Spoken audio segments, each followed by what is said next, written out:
सभी का बहुत बहुत स्वागत है। दोस्तों, इस वीडियो में हम इस गद्य खंड का लेखक परिचय देखेंगे। इसके बाद वाले वीडियो में हम आपको कहानी का एक्सप्लेनेशन यानी कि व्याख्या करेंगे। यदि आप लोग चाहेंगे कि ये कहानी अच्छा लगा तो इस कहानी व्याख्या के बाद इस अध्याय का प्रश्न उत्तरी भी आपको जल्द ही देखने को मिलेंगे।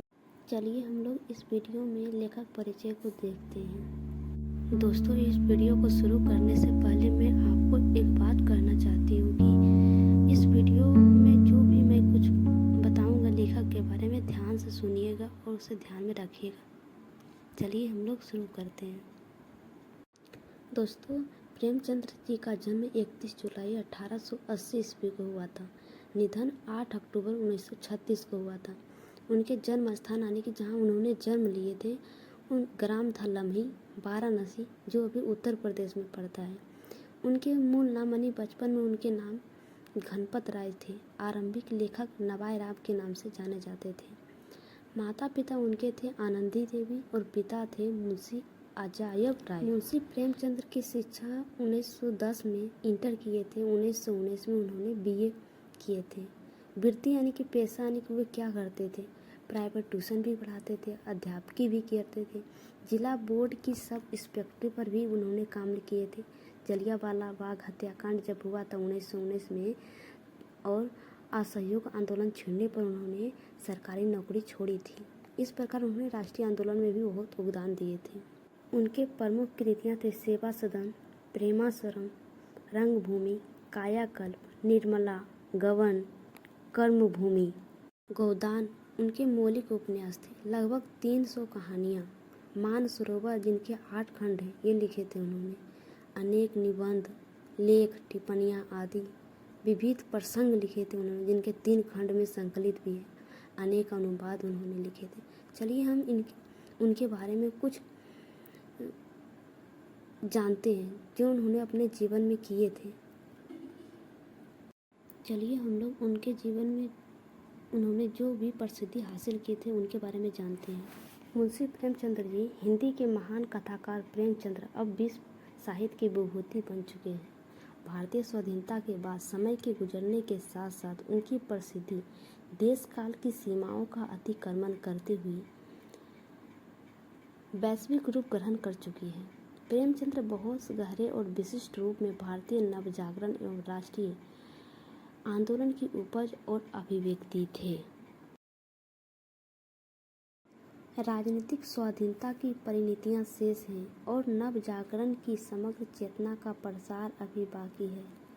राजनीति के साथ साथ समाज, संस्कृति, राष्ट्रीयता और मानववाद के पैमाने पर अनेक तरह के रचनात्मक परिवर्तन प्रगट और प्रच्छन्न रूप में अभी जारी है और जब तक यह प्रक्रिया चल रही है। प्रेमचंद्र और उनका साहित्य हमारे लोकतंत्र के भविष्य के साथ भी प्रासंगिक और अर्थपूर्ण रीति से जुड़े हुए हैं। हमारा लोकतंत्र अपनी सफलता और सिद्धि के लिए उनके साहित्य को अपनी प्रेरणा, कसौटी और पैमाने के रूप में ग्रहण कर सकता है। बदले हुए और बदलते हुए समय की चेतना के साथ उनका साहित्य हमारे लोकतंत्र के लिए भी एक अनिवार्य पाठ है। प्रेमचंद्र जी ने हिंदी कथा साहित्य को मनोरंजन के स्तर से ऊपर उठाकर जीवन के सार्थक रूपों में जोड़ने का काम किया था। उस युग के जीवन, समाज की समस्या और पराधीनता, जमींदारों, महाजनों और सरकारी अमलों द्वारा किसान के शोषण, निर्धनता, अशिक्षा, अंधविश्वास, दहेज की कुप्रथा, स्त्रियों की पराधीनता, वृद्ध विवाह, बाल विवाह, विधवा समस्या, सांप्रदायिक वैमनस्य, जाति भेद, अस्पृश्यता और अनगिनत मध्यवर्गीय कुठाएं, इन सारी परिस्थितियों और समस्याओं ने उन्हें कथा और रचना के लिए प्रेरित किया। चलिए अगले पृष्ठ पर था।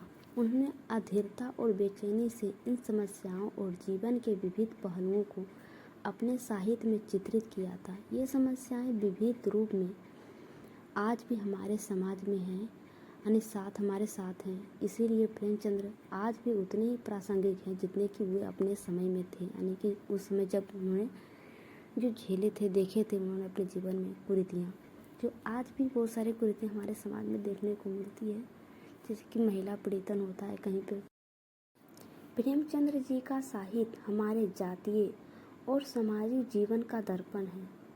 वह हमारे संक्रमणशील समाज के अंतर संघर्षों और उनकी जिजीविषा का साक्ष्य भी हैं।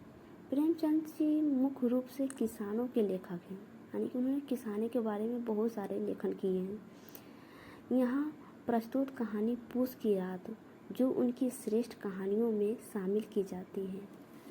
इसमें एक छोटे किसान की ही कहानी है। एक और वह व्यवस्था जिसमें दिन रात हाड़ गलाकर भी वह जाड़े से बचने के लिए कंबल नहीं खरीद पाता, तो दूसरी ओर पूस की वह कड़कड़ाती ठंड जिसका प्रतिहार करने के लिए उसके पास जरूरी सुविधा और साधन नहीं है। इसमें लेखक कहते हैं कि उस समय, यानी कि जब हमारे देश गुलाम थे, उस समय ज़मींदारों की इतनी दबदबा थी कि किसानों पर बहुत सारे अत्याचार करता था। किसान को यहाँ तक कि यहाँ बेचारा दिखाया गया किसान में कि एक कमल तक नहीं खरीद सकता बेचारा, दिन रात यानी हाड़ गड़ाकर अपनी मेहनत से खेती करता था, फिर भी उन्हें कमल नहीं एक खरीद पाता है। उनकी लाचारी को इसमें दिखाया गया है।